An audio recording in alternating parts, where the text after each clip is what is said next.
और संघर्ष करो का सपना पूरा करने का टाइम आ गया है। दोस्तों, वर्तमान में बिहार चुनाव, आने वाले 2027 में उत्तर प्रदेश का चुनाव और आने वाले 2029 में हमारे देश का लोकसभा चुनाव बहुत ही खास है। अगर दोस्तों वो एक अच्छे और सच्चे अम्बेडकरवादी हैं और उनका लक्ष्य एक ही है कि दलितों का, गरीबों का, पीड़ितों का, शोषितों का, इस देश के SC ST OBC माइनॉरिटीज का अगर हकीकत में उद्धार करना चाहते हैं तो ये तमाम संगठन के नेता लोग क्यों नहीं एक मंच पर आते हैं। तो दोस्तों, परम पूजनीय डॉक्टर बाबा साहेब ने कहा था कि शिक्षित बनो, संगठित बनो और संघर्ष करो। दोस्तों, बाबा साहेब के इस एक ही लाइन में आप अपने घर से दिल्ली की कुर्सी तक का सफर तय कर सकते हैं। अपने समुदाय की गरीबी को हटाकर एक सशक्त मजबूत समाज बना सकते हैं। लेकिन दोस्तों, इस बात को कोई भी व्यक्ति गंभीरता से नहीं लेता है। आज दोस्तों, बाबा साहेब के संविधान की बदौलत थोड़े बहुत शिक्षित तो हो गए हम लोग, लेकिन दोस्तों संगठित नहीं हो पा रहे हैं। आज तक हमारा समाज बिखरा हुआ है। ना जाने कि हमारे समुदाय के अंदर कितने संगठन बने हुए हैं, छोटे मोटे अनेकों संगठन बने हुए हैं, लेकिन दोस्तों बड़ी विडंबना यह है, कोई उधर जा रहा है तो कोई इधर जा रहा है। ना जाने कौन किधर जा रहा है, कौन किससे हाथ मिला रहा है।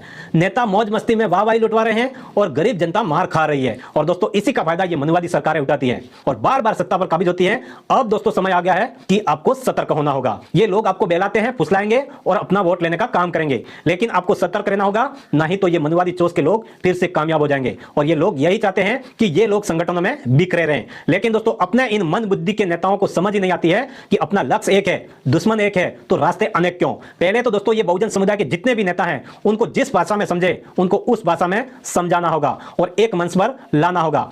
हेलो दोस्तों, नमस्कार, मैं विक्रम कुमार और आप देख रहे हैं जय भीम लाइव।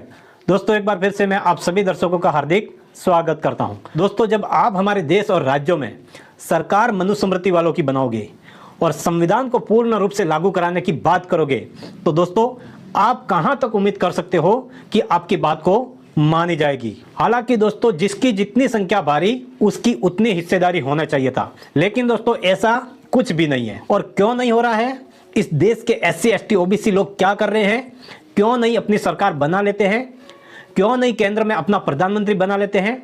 जब दोस्तों देश में आपकी सरकार होगी, देश के अंदर प्रधानमंत्री आपका होगा, देश की कैबिनेट में आपका बोलबाला होगा, तो क्या कोई यूनिवर्सिटी ऐसी होगी जहां आपका चांसलर नहीं बैठेगा? क्या देश का सुप्रीम कोर्ट का जो चीफ जस्टिस है, क्या वो बिना आपके इशारे से बन जाएगा?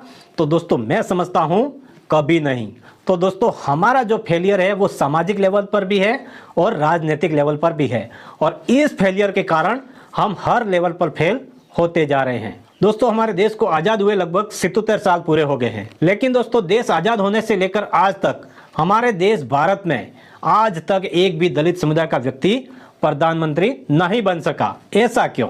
जी हां दोस्तों, आज तक एक भी दलित समुदाय का प्रधानमंत्री नहीं बन पाया। दोस्तों, यहां पर बड़ा सवाल खड़ा होता है कि क्या दलित समुदाय के अंदर प्रधानमंत्री बनने लायक आज तक कोई ऐसा व्यक्ति ही नहीं मिला होगा, या फिर इस समुदाय के अंदर ऐसा कोई काबिल व्यक्ति ही नहीं है जो प्रधानमंत्री बन सके, या फिर दोस्तों कोई और वजह है जो प्रधानमंत्री बनने ही नहीं दिया जाता है। तो दोस्तों, इस पूरी खबर को हम विस्तार से बताने का प्रयास करेंगे। दोस्तों, वीडियो शुरू करने से पहले हमारी आपसे एक छोटी सी रिक्वेस्ट है कि अगर आप हमारे जय भीम लाइव चैनल पर पहली बार आए हैं तो प्लीज चैनल को सब्सक्राइब जरूर करिएगा। दोस्तों, हमारे चैनल पर दलितों की, बहुजनों की खबरें व उनका इतिहास बताया जाता है।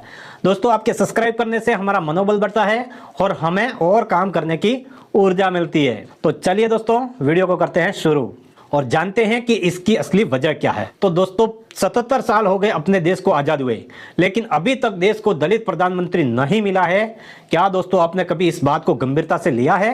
क्या आपने कहीं ठहर के सोचा है कि आखिर इसकी क्या वजह है जो आज तक दलित प्रधानमंत्री नहीं बन सका? हालांकि दोस्तों, दलित समुदाय गर्व महसूस करता है कि हमारे देश का संविधान एक दलित ने लिखा है, जो कि परम पूजनीय डॉक्टर बाबा साहेब अम्बेडकर जी ने लिखा है।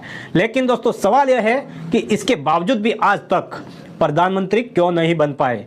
तो दोस्तों, जब देश आजाद हुआ तब से लेकर आज तक केंद्र में सरकार इन मनुवादियों की ही रही है। और दोस्तों, ये लोग कभी नहीं चाहते हैं कि कोई दलित व्यक्ति प्रधानमंत्री बनकर राज करे, चाहे दोस्तों कांग्रेस की सरकार हो या भाजपा की सरकार हो। वो ये कभी नहीं चाहते हैं कि एक निम्न वर्ग के लोग उनके सामने कुर्सी पर बैठकर अपना फैसला सुनाएं। दोस्तों, कांग्रेस और भारतीय जनता पार्टी एक ही सिक्के के दो पहलू हैं, क्योंकि हमारे देश में कांग्रेस ने लगभग 60 सालों तक राज किया। अगर कांग्रेस दलितों के हितैषी होती तो जरूर दलित प्रधानमंत्री बनाती, लेकिन दोस्तों वो ऐसा नहीं करेगी। क्योंकि दोस्तों ये लोग वर्ण व्यवस्था के हिसाब से चलते हैं। ये दोनों पार्टियां कांग्रेस और भाजपा करती कुछ और है और कहती कुछ और है। इनकी चोच मधुवादी चोच है। ये लोग कभी नहीं चाहते हैं कि कोई शेड्यूल कास्ट या शेड्यूल ट्राइब का व्यक्ति प्रधानमंत्री बने। इसलिए दोस्तों बार बार अगड़ा भी बना, पिछड़ा भी बना, लेकिन दोस्तों दलित को प्रधानमंत्री कभी नहीं बनने दिया। इसका एक ही कारण है जातिवाद। दोस्तों इनकी यही घटिया चोच है। और दोस्तों ये लोग इन 85% लोगों को सिर्फ और सिर्फ वोट बैंक ही समझते हैं। जब चुनाव का टाइम आता है तो ये लोग दलितों के घर पर खाना खाने का नाटक करते हैं। ये लोग तरह तरह की भ्रांतियां फैलाते हैं, जाल बिछाते हैं और चंद पैसों की लालच दिखाते हैं और बोली वाली जनता को फंसा देते हैं और फिर सत्ता में आने के बाद उन्हीं लोगों पर अन्याय अत्याचार करते हैं और यह लोग फिर से गुलामी की तरह जीने के लिए मजबूर हो जाते हैं। हालांकि दोस्तों वो इतने भी होशियार नहीं है कि सब कुछ वो ही करवा ले, बल्कि बड़ी गलती इन दलितों की है, बहुजनों की है, SC ST OBC की है। और दोस्तों इन लोगों की गलती को वो लोग पकड़ लेते हैं और फिर फायदा उठाते हैं। और दोस्तों मैं आपको बता देता हूं कि गलती क्या है। दोस्तों अपने आप में सब लोग जो निम्न कास्ट के लोग हैं वो अपने आप में अम्बेडकरवादी मानते हैं। वो सिर्फ अपने आप में मानते हैं, ना कि वो जानते हैं। डॉक्टर बाबा साहेब अम्बेडकर क्या कहा था सुना है, सबने पढ़ा होगा, लेकिन अमल में कोई नहीं लाना चाहता। तो दोस्तों परम पूजनीय डॉक्टर बाबा साहेब ने कहा था कि शिक्षित बनो, संगठित बनो और संघर्ष करो। दोस्तों बाबा साहेब के इस एक ही लाइन में आप अपने घर से दिल्ली की कुर्सी तक का सफर तय कर सकते हैं। अपने समुदाय की गरीबी को हटाकर एक सशक्त मजबूत समाज बना सकते हैं।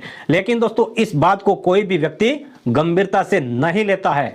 आज दोस्तों बाबा साहेब के संविधान की बदौलत थोड़े बहुत शिक्षित तो हो गए हम लोग, लेकिन दोस्तों संगठित नहीं हो पा रहे हैं। आज तक हमारा समाज बिखरा हुआ है। ना जाने कि हमारे समुदाय के अंदर कितने संगठन बने हुए हैं, छोटे मोटे अनेकों संगठन बने हुए हैं, लेकिन दोस्तों बड़ी विडंबना यह है कोई उधर जा रहा है तो कोई इधर जा रहा है। ना जाने कौन किधर जा रहा है, कौन किससे हाथ मिला रहा है। नेता मौज मस्ती में वाहवाही लुटवा रहे हैं और गरीब जनता मार खा रही है। अगर दोस्तों वो एक अच्छे और सच्चे अम्बेडकरवादी हैं और उनका लक्ष्य एक ही है कि दलितों का, गरीबों का, पीड़ितों का, शोषितों का, इस देश के SC ST OBC माइनॉरिटीज का अगर हकीकत में उद्धार करना चाहते हैं तो ये तमाम संगठन के नेता लोग क्यों नहीं एक मंच पर आते हैं।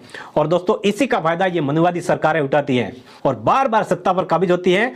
अब दोस्तों समय आ गया है कि आपको सतर्क होना होगा। ये लोग आपको बहलाते हैं, फुसलाएंगे और अपना वोट लेने का काम करेंगे, लेकिन आपको सतर्क रहना होगा, नहीं तो ये मनुवादी चोच के लोग फिर से कामयाब हो जाएंगे। और ये लोग यही चाहते हैं कि ये लोग संगठनों में बिखरे रहें।